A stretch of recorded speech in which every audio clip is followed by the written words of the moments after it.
کونړ کې د قیمتي او نیمه قیمتي ډبرو د پلور بازار.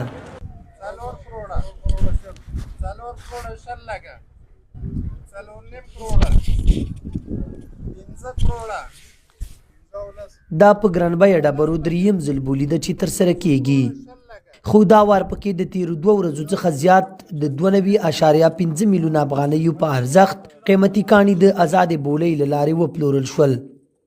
د کونړ په غرونو کې د موندونکو قیمتي ډبرو کاروبار په دې وروستیو کې دغه ولایت کې زیات شوی چې د سوداګرو پام یې ځان ته راړبلی.